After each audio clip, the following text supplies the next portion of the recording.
I think I'm gonna have to start going back over some of the statements that I made and telling you what I mean now, because it's like I think it's fair to myself to do that, because I know that a lot of things when you hear them, you're like, "Oh, that's terrible. How could you say such a thing?"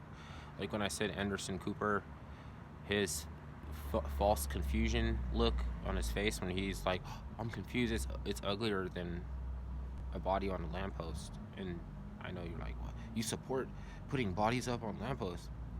People, when the media leaves a loose end, there's usually a body or a um, a captive, and they're leaving that end loose because they don't want to bite the hand that feeds them. But that loose end is a person, and considering what um, they do know and what they say, they cause multitudes of death every day.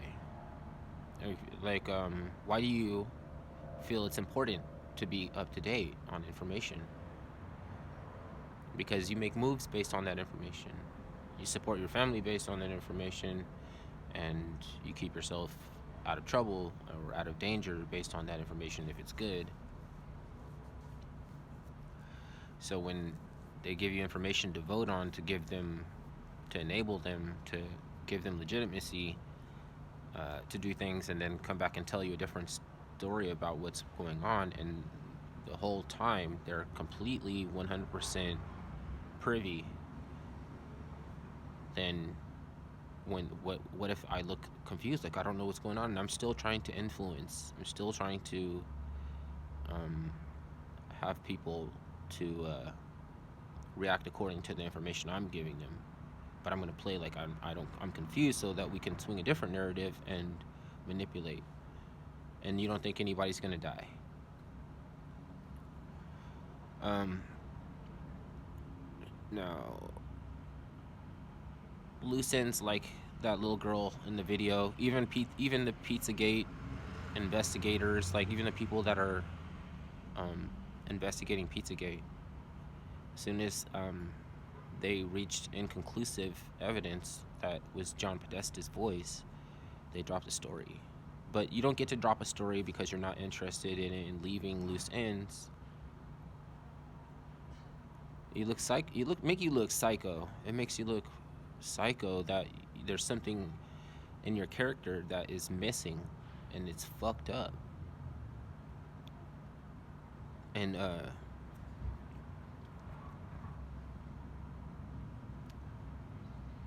it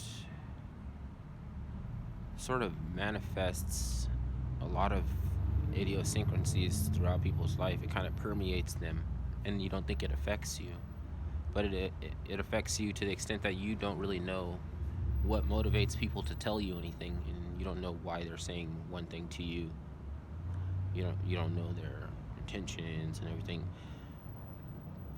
Um, the loose ends, I forget too. Eventually, I forget because I like there's just no activity. There's no movement on the story anymore, and there's been a lot of that for years. So I still have to keep it together as far as like being responsible and knowing my effect that I have on other people.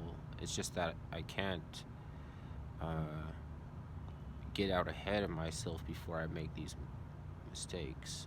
And though like I just swallow my pride and I'll move on and everything. Uh,